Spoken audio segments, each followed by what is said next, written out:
إن هذا القرآن يهدي للتي هي أقوم ويبشر المؤمنين.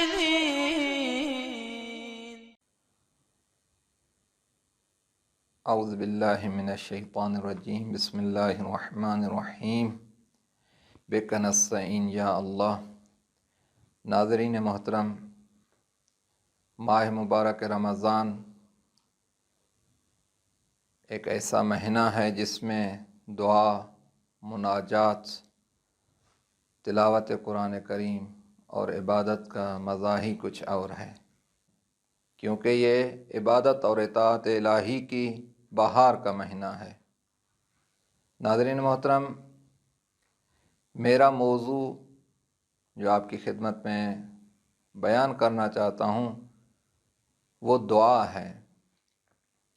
دعا در حقیقت عبد اور معبود کے درمیان رابطے کا نام ہے، جہاں عاجز اور مجبور بندہ اپنے قادر اور بے نیاز معبود حقیقی کے سامنے اپنے حاجتوں کو طلب کرتا ہے۔ جس دعا کے لیے خداوند متعال نے اپنے لاریب کتاب میں ارشاد فرمایا ہے، ادعونی استجب لکم، آپ مجھ سے دعا کریں، میں آپ کی دعاؤں کو قبول کروں گا۔ دعا کی اتنی اہمیت ہے جس کے لیے پیغمبر اسلام صلی اللہ علیہ وآلہ وسلم نے بھی ارشاد فرمایا کہ افضل العبادہ الدعا، بہترین عبادتوں میں سے ایک عبادت دعا ہے۔ تو عزیزو، آئیں مل کے خداوند متعال کے بارگاہ میں یہ دعا کریں، اس بابرکت اور رحمتوں والے مہینے میں خدا سے یہ دعا کریں کہ اللہم اجعل صیامی فیہ صیام الصائمین، بار الہ اس ماہ میں میرے روزے کو حقیقی روزے داروں کے روزے کی طرح قرار دے۔ ناظرین گرامی، جیسے کہ آپ نے اس دعا میں ملاحظہ کیا کہ بندہ اپنے قادر خدا سے یہ دعا کر رہا ہے کہ اللہم اجعل صیامی، بار الہ میرے روزوں کو۔ تو آئیں یہاں تھوڑا تحلیل کریں کہ روزے کی کتنی قسمیں ہیں۔ جب ہم نگاہ کرتے ہیں اور غور کرتے ہیں تو اس روزے کی ہمیں 3 قسمیں نظر آتی ہیں۔ سب سے پہلی قسم روزے کی عام روزہ ہے، جس میں روزے دار فقط اور فقط نیت کرنے کے بعد ان چیزوں سے اجتناب کرتا ہے، پرہیز کرتا ہے جو روزے کو باطل کرتے ہیں، مبطلات روزے سے وہ پرہیز کرتا ہے۔ اس کو عام روزہ کہا جاتا ہے۔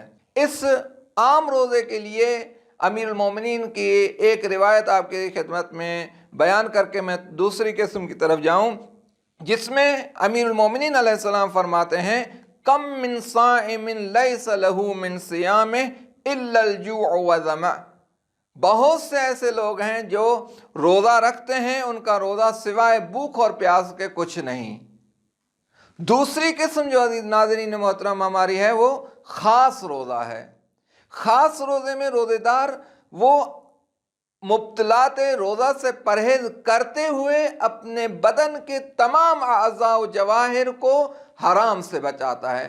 تمام اعضاء و جواہر یعنی اس کی آنکھ کو بھی روزہ ہوتا ہے، اس کے کانوں کو بھی روزہ ہوتا ہے، اس کی زبان کو بھی روزہ ہوتا ہے، یعنی ان اعضاء و جواہر کے ذریعے سے وہ کوئی گناہ نہیں انجام دیتا۔ یہ ایک خاص روزے کا نام ہے، جس زبان کے ذریعے سے کسی کو تکلیف نہیں دیتا، زبان کے ذریعے سے کسی کی غیبت نہیں کرتا، کان کے ذریعے سے کسی کی غیبت نہیں سنتا، اور اسی طرح سے اپنے تمام جوارح و اعضاء کا روزہ رکھتا ہے۔ اس کے لیے امام صادق علیہ السلام فرماتے ہیں، اذا صمت فلیصم سمعک وبصرک وشعرک وجلدک، عزیزان محترم، ناظرین گرامی، امام اپنی اس روایت میں فرماتے ہیں کہ جب آپ روزہ رکھیں تو آپ اپنے تمام اعضاء و جواہروں کا روزہ ہونا چاہیے، آپ کے کانوں کو، اپنے آنکھوں کو، آپ کے جلد اور تمام اعضاء کا روزہ ہونا چاہیے۔ تیسری قسم جو یہاں بیان ہوتی ہے وہ خاص الخاص روزہ ہے۔ عزیزان گرامی، ہم جو یہاں جمع ہوئے ہیں اور یہاں خدا کے بارگاہ میں جو حاجت لے کے آئے ہیں وہ اسی روزے کی حاجت لے کے آئے ہیں۔ خدایا ہمیں خاص الخاص روزے داروں میں سے ہمارے روزے کو قرار دے۔ اس کے لیے کیا ہے؟ روزے دار اپنے دل کا روزہ رکھتا ہے، یعنی عمومی مبطلات روزہ سے پرہیز کرتے ہوئے، اپنے تمام اعضاء و جواہر کا روزہ رکھتے ہوئے اپنے دل کا بھی روزہ رکھتا ہے۔ یعنی کیا؟ یعنی دل کے روزے رکھنے کا مطلب یہ ہے کہ وہ جو کام کرتا ہے وہ خدا کے خاطر کرتا ہے، وہ جتنے کام انجام دیتا ہے فقط اور فقط خدا کے لیے کام کرتا ہے۔ کیوں؟ اس لیے کہ امام صادق علیہ السلام فرماتے ہیں القلب حرم اللہ فلا تسکن حرم اللہ غیر اللہ۔ قلب، دل انسان کا جو ہے خدا کا حرم ہے، اور اس حرم میں سوائے خدا کے کسی اور کو جگہ نہیں دینا چاہیے۔ حضرت امیر علیہ السلام فرماتے ہیں صوم القلب خیر من صیام اللسان و صوم اللسان خیر من صیام البطن۔ بہترین روزہ دل کا روزہ ہے، اور دل کا روزہ زبان کے روزے سے بہتر ہے، اور زبان کا روزہ پیٹ کے روزے سے بہتر ہے۔ تو ناظرین محترم، ہم بھی خداوند متعال سے یہی حاجت طلب کرتے ہیں، یہی دعا کرتے ہیں کہ خدایا ہمارے روزے کو حقیقی روزے داروں کی روزے کے طرح قرار دے۔ والسلام علیکم ورحمۃ اللہ وبرکاتہ۔